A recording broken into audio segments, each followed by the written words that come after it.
So I've done quite a few things. So on the modelling front, funny story. Basically, I got signed when I was younger. I was in a few magazines. That went to a few like catwalk auditions, that sort of stuff.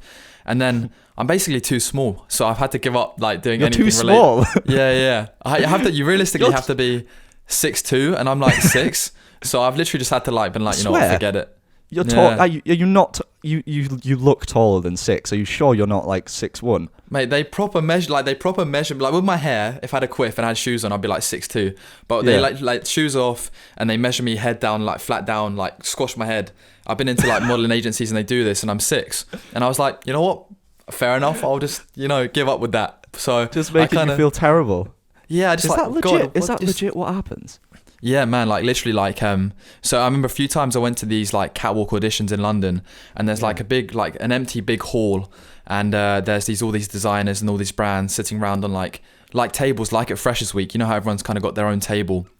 Yeah. And you go in there and there's queues of about 50 guys, about 50 girls, just all in heels, and like you kind of do walks up and down, and then you do a circle as if you're going around these fresher stalls.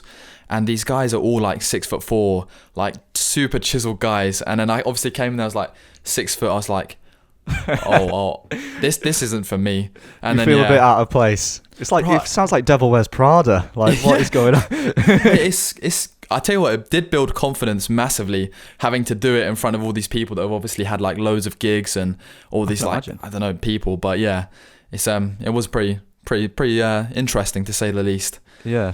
But in terms of university and the arts, have you ever been to one of the drama soc productions? Oh yeah. So in York, I actually did. I auditioned for a few in first term last year, my third year this year even, and I did Dracula. And fantastic. Obviously everyone knows the story of Dracula, the vampire, and it was actually like, it was really good. It's really nice for, let's say, that the people who I was in Dracula with, I probably never would have hung around with them or became friends with them if I wasn't, let's say, involved in Dracula. And I actually like really clicked with a few of them, really like nice people. And just kind of that community of, being at the same university, working towards the same play, seeing everyone weekly on a regular basis it was actually a really nice thing to do. Yeah. I wish I did it in first year and stuff.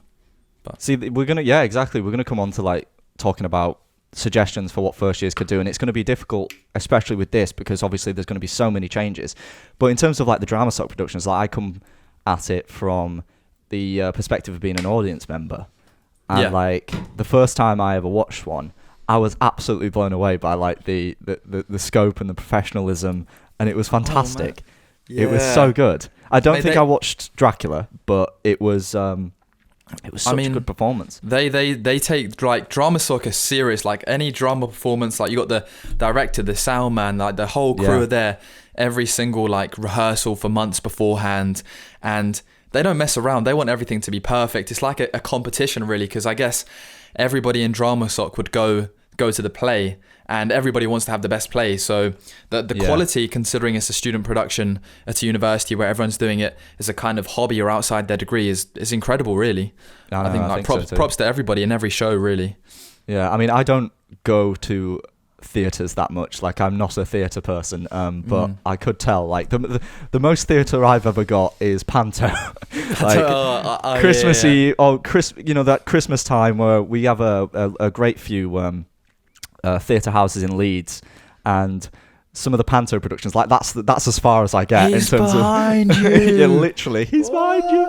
Yeah. I mean, I love that. That's as far as I get, but like even I could tell. Like I don't want to say it like I'm not someone to take advice from, but like even I could tell like it was a fantastically done, and it draws you in, and the audience is like, it felt like a proper theatre experience, and it's and to say that it's just that drama barn little I was gonna say the drama barn's actually, it's got a real mood to it, which is really good. Small, all black, eerie, bit of smoke in there, hovers around the room the whole time. And I think there's always that stigma like, it's a student production, it's not going to be that good.